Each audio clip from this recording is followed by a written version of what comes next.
Yo, what up guys, this is your boy Legendary here, and today people we're going to be doing another deck profile. We're going to be tackling Atem's DSOD deck, so Dark Side of Dimensions if you don't know that abbreviation. Yeah, so the way I built this deck is essentially, obviously in the movie he didn't really use any cards other than Mahad. That's the only card we saw, so you can't really build a DSOD deck for him technically. So what I did was I just used some of the new cards that came out from that movie, and some new support did come out afterwards that is similar to Mahad as well, that I also added in here. So basically the whole theme behind this deck is kind of like based around Dark Magician and his apprentice, Dark Magician Girl, and any support cards that go around with that, as well as anything that goes with the theme of ancient Egyptian times, or great power and stuff like that, and gods and all that stuff. So yeah, that's kind of the theme, is magicians, gods, knights, and just great power and stuff like that. Kind of like having that ancient feel, that ancient magic and all that kind of stuff feeling. So it's not going to have a lot of the stuff you're used to seeing in there, but there's a lot of new support in here that I added for this deck. A lot of new support, and yeah. But anyway, so let's just get started. So I'm gonna start off with the two new ritual monsters that are in this deck. We have Magician of Chaos. This is a new support that came out a while ago. I felt like this card definitely has to do more with DSOD Atem than the anime Atem. The main reason why is because you need you can ritual summon this card using Chaos form, which is obviously a manga exclusive card, from the movie. The movie takes place after the ending of the manga, not the ending of the anime. They're two different stories. They're similar, but they're still different. So yeah, this is obviously meant to be summoned with Chaos form. So yeah, there's Magician of Chaos, and then also Magician of Black Chaos Max, which is the evolution of that, or the stronger version of that. And this also requires Chaos form. So once again, that's why that also belongs in there. So these two support cards are made for the movie, that were made afterwards, that work with the movie. Next we got Dark Magician with its gorgeous DSOD artwork. There you go, beautiful, gorgeous. But yeah, we got the Dark Magician, and then we got the Dark Magician Girl. Next we got the Palladium monsters. There's only two Palladium monsters, but we have Palladium Oracle Mahad, which he used in the movie. Very strong effect. If you top deck into this card, you could just special summon it right away, which is really good. And then if he's destroyed, you could bring out Dark Magician, and if he battles a dark monster, his attack doubles. So pretty cool card right there. And then on top of that, we also have Palladium Oracle Mana, which is supposed to represent mana from the 5th season of Yu-Gi-Oh!, or rather from the memory arc or whatever. But yeah, so this is a Palladium Oracle Mana. She represents the ancient version of Dark Magician Girl, just like Palladium Mahad represents Dark Magician. I'm not going to read through all the effects. These are all real cards. You guys could just look it up and read them. I don't even know what she does, but I'll look at that later. But yeah, so it's just based on Dark Magician and Dark Magician Girl, and just support around that. We also have another card that's supposed to be support for like another version of Dark Magician Girl, is Apprentice Illusion Magician. This is good. It's a hand trap, gives 2,000 attack points. So yeah, that's the Dark Magician Girl core. There is some more regular Dark Magician support as well, which we'll get into. We also have Ankuriboh. As you can see, that's actually in the artwork with her right there. So they actually made that into a physical card. It's a hand trap. It's a hand trap card that basically is a monster reborn. So if you get attacked, you discard this card, special summon a monster from the graveyard, and then at the end phase, that monster dies. So it's like a quick monster reborn. It can save your life. Pretty unique effect. You never really see a Ankuriboh that actually brings another monster back or onto the field, which is cool. So yeah, that's kind of like that right there. Next up, we got a lot of new Dark Magician support that's been coming out over the years, and even from the new Duelist pack that came out, the Magical Hero set. So I decided to add those cards in here because they felt like they kind of worked with the manga, the DSOD style of Yugi's Dark Magician deck. So I just added them in there because why not? So yeah, we got Magician of Dark Illusion. a nice little hand trap that gives you kind of like a second Dark Magician in a way. We got Magician's Rod, we have Magician's Robe, and we got Magician's Souls. I don't have the real card yet, but this card is really amazing. You draw this card, it's practically an automatic Dark Magician or Dark Magician Girl. It just gives you exactly what you need. So that card is absolutely amazing, super strong. All of these cards are good in their own way. They all have their own really good utility effects that help you bring out Dark Magician. So it's very hyper focused on summoning Dark Magician and Dark Magician Girl. All of these cards help out in one way or another to bring out Dark Magician or Dark Magician Girl. Alright, so next up I did something pretty interesting. I added something interesting into the deck. I added the 5 pieces of Exodia. So yeah, we have Exodia the Forbidden One. We have all its pieces right here. I decided to add that kind of like a tech thing. I mean, like I said, this represents ancient times and power, and also I think what is it? Atem, one of his servants, you know, which represents Grandpa Moto. I think the Millennium Key, I think, is the one that allows you to control the power of Exodia. That was according to season 5 of Yu-Gi-Oh! I don't know if that was in the manga or not, but the point is, he has all 7 Millennium items, Atem. He has all the power to control the 3 god cards and Exodia, obviously. So since this is meant to represent ancient times and all that, I figured why not add Exodia in there. It's kind of like a tech thing. You could take it in or out of the deck. It really doesn't matter. Like I said, I'm just trying to create the theme of the deck. Ancient times and ancient power and, you know, ancient Egypt and all that stuff. And then we have the new support card that came out a while ago in the Legendary Decks 2, I think. We have the Legendary Exodia Incarnate. I thought I had this card. I should have it. I don't know where it is, but this card is good. It's the new support card that makes this work out better. You basically tribute one of the pieces on the field to special summon it from your hand, so it's super easy to summon. And then he has an effect where you could keep milling pieces, I think, to the graveyard.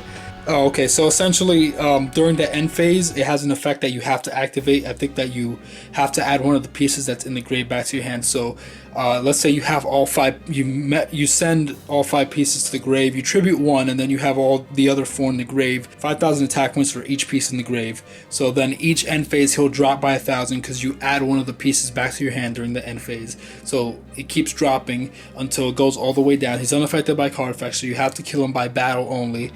So just have cards to protect him from battle and stuff like that. And then he basically gives you during the end phase of each turn one of the pieces, and then you have all 5 and you win the duel. You don't even have to play, you just win. So I felt like that was really cool to add into the deck because it's like he's Atem. He's just automatically going to win because he's just Atem. I mean, we already know how he is. So I thought it was just a cool touch. But you can take it out if you feel like it just doesn't work. But yeah, that's Exodia, the Forbidden One, or the Legendary Exodia Incarnate. And then the final 3 monster cards, we have the 3 Egyptian god cards, Obelisk, Slifer, and the Winged Dragon of Ra. Like I said, just to represent ancient times and power and controlling the gods and all that stuff in ancient Egypt. But yeah, that's the 3 Egyptian god cards right there. With this monster lineup, it's very clunky. So many high-leveled monsters. I'm not sure how well this is going to work. I haven't actually tested out how this deck works yet. And it doesn't look very consistent, I'm gonna be honest with you. But like I said, I'm just trying to create a feel. During the end of the deck profile, we'll go through the side deck and I'll explain what you can tech in and out and to make the deck more consistent. But this just represents ancient times. In the script, this deck will work amazingly, obviously, because you'll just always, you could win with the Dark Magicians, or you can win with Exodia, or you can win with the God cards. Although God cards are really hard to summon, but yeah. Alright, so now for the spell cards. So the new support cards that came out, you already saw Magician's Soul. So we have a Secrets of Dark Magic. This card is really amazing. It allows you to go for fusion summons and ritual summons, which is great. So this actually will help you summon the 2 new rituals right here. I always wondered, I was like, why did they also add rituals into this? It's because they made these cards before that, and this helps summon these 2. Because it doesn't have to be summoned with Chaos Form. It can be, so it could be summoned with other stuff too. Which is very interesting. But this is a really good card, just allows you to go for your fusions and your rituals really easily. Really amazing card. It's simple and it works and it's great. Then we got Soul Servant, really amazing card. Acts as a card of sanctity. You draw a card for each Dark Magician Girl, or Palladium monsters in your graveyard. 1 copy of each, so you get to, I think, draw 4 or something like that. Whatever, it's supposed to be the card sanity of the deck. It's a really amazing card. We got Dark Burning Magic, you know, for when you have your Dark Magician Girl on the field, just bomb everything on the field. It's really great.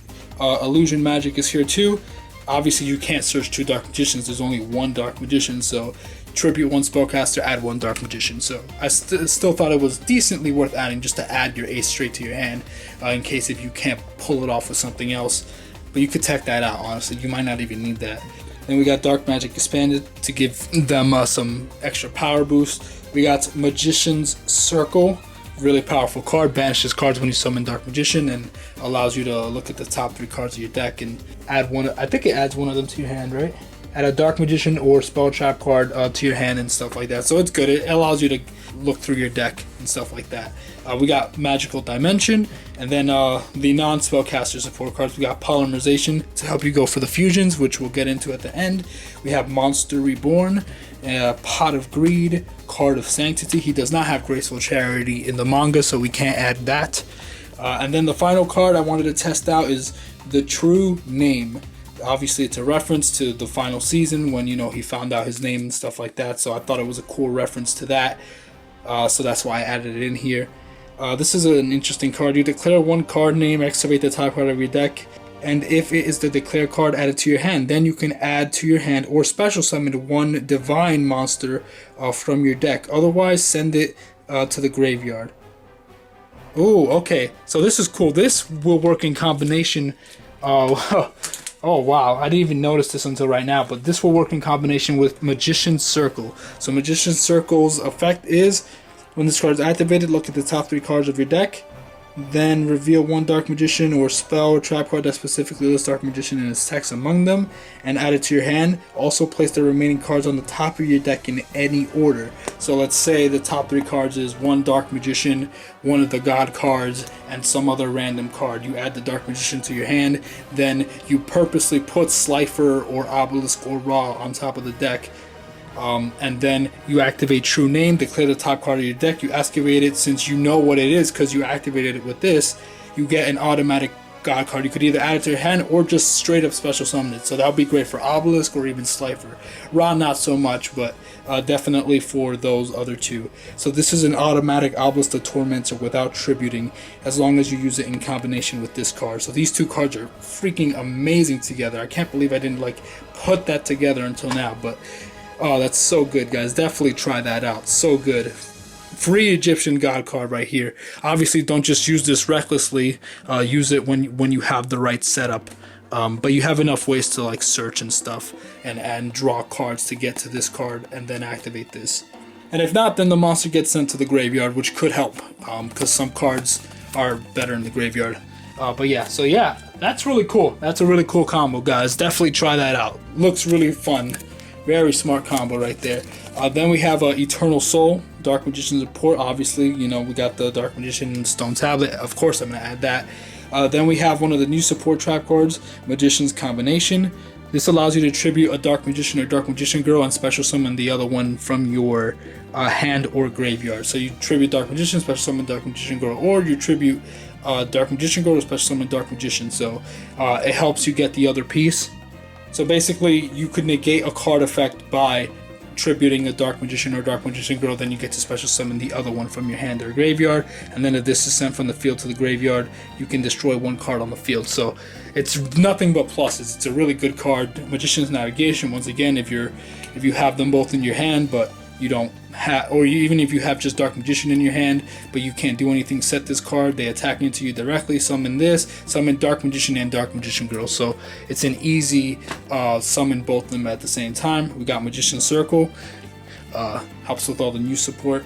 We got Magic Cylinder, Mirror Force, and then we have Obliterate, which is the support trap card that came with the Exodia card. This card, you can target 1 card on the field, send 1 Forbidden One monster or 1 Exodia card from your hand or deck to the graveyard, and if you do, return that card to the hand, so it bounces stuff, so that's really good, and it helps you set up your graveyard to power up the legendary Exodia Incarnate. And then if this card is sent from the field in the spell and trap card zone to the graveyard, you can target 1 Forbidden One monster or Exodia card in your graveyard and add it to your hand, so it just helps you set up the combo, so it's really good. So really fun. So yeah, that's the main deck right there, pretty simple. And then the extra deck is not really a lot. There's not really a lot of extra deck cards to go for. So we just have 2 fusions. We have Dark Magicians, the Ultimate Wizard, or it's called the Dark Magicians in the TCG. But this is a really great card.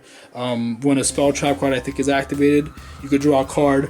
And if the drawn card is a spell or trap card, you can set it to your field. If it's a quick play or a trap card, that card can be activated the turn it was set. So that's good. You can just activate it right away. And then if this card is destroyed, you can special summon 1 Dark Magician or Dark Magician go from your hand deck or graveyard. It's just incredible. Like you get your main 2 iconic monsters back. And then we got Dark Cavalry there too.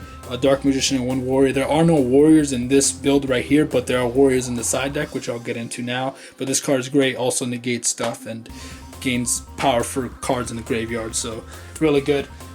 So we're gonna get into the side deck. So the side deck is just gonna have so just the Tricky there because it's a really good card and he has that in the manga as well. Then we just have other warriors to go for, just other generic warriors. We have Gaia the Fierce Knight. We have the 3 knights. Jax Knight in the manga, in the manga timeline, is actually a level 4 monster with 1800 attack and 1200 defense. So definitely use the manga version of Jax Knight because that way you don't have to tribute for a 19 beater monster. That's just horrible. It's just great. It's easier to summon all 3 of them this way. Because it's a level 4. Just because of that. Just because it's a level freaking 4. But yeah, so the 3 knights are in there. They're your warriors, and you could use that to go into Dark Cavalry. Then we also have a Celtic Guard of Noble Arms and Celtic Guardian if you want to tech those in. We got the Ankuribohs. We got Spear Ankuriboh, and Curryborn, and also Railing Ankuriboh, but I don't have that card, so I can't show you guys, but you can add that in there. All the Ankuribohs. Not all the Ankuribohs, but these specific Ankuribohs you can add in there because they are references to the show. This is just a Monster Reborn reference. This is a reference to the Wind Dragon of Raw Spear mode. And then Railing Ankuriboh, I researched it, and that's a reference to like the duel with Relinquished. Like it has similar attributes to Relinquished and stuff. So it's like references to different duels in the show. But yeah, so add whichever Ankuribohs you want. So I would recommend. Actually, no. Let me finish the side deck, and then I'll get into you guys taking these cards in. So we got Chaos Form on the side deck. I didn't add it in the main deck.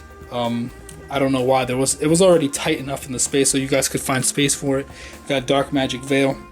We got Thousand Knives. We got Dark Magic Attack. We got Dark Magic Curtain. I got Dark Burning Magic. I added pretty much all the signature cards. Chaos Scepter Blast. Yeah, because this works with any level 8 or higher spellcaster, not specifically just Magician of Black Chaos or Dark Magician of Chaos. So it still works with these guys because they're dark. Well, it works with Chaos Max because he's a level 8 or higher dark spellcaster. Then we got Dark Magic Inheritance, Draw a Fate, and Dark Horizon for the trap card. And then we got Arcana Knight Joker the Fusion, which he fused in the manga. So yeah, you could use it with that. But so here's what you guys could do. Alright, so here's what you guys could do. If you guys want to if you guys want to make the deck a little bit more consistent and not too cloggy with so many gimmicky monsters like the gods, and then you got the Exodias and all that stuff, and then the Dark Magicians, which have a lot of high-leveled monsters, it can get kind of cloggy really fast. So if you want to take out the Exodia pieces and replace it for, like, let's say the 3 knights, the Tricky, and one of the Ankuribohs, or all of the Ankuribohs and the 3 knights, whatever.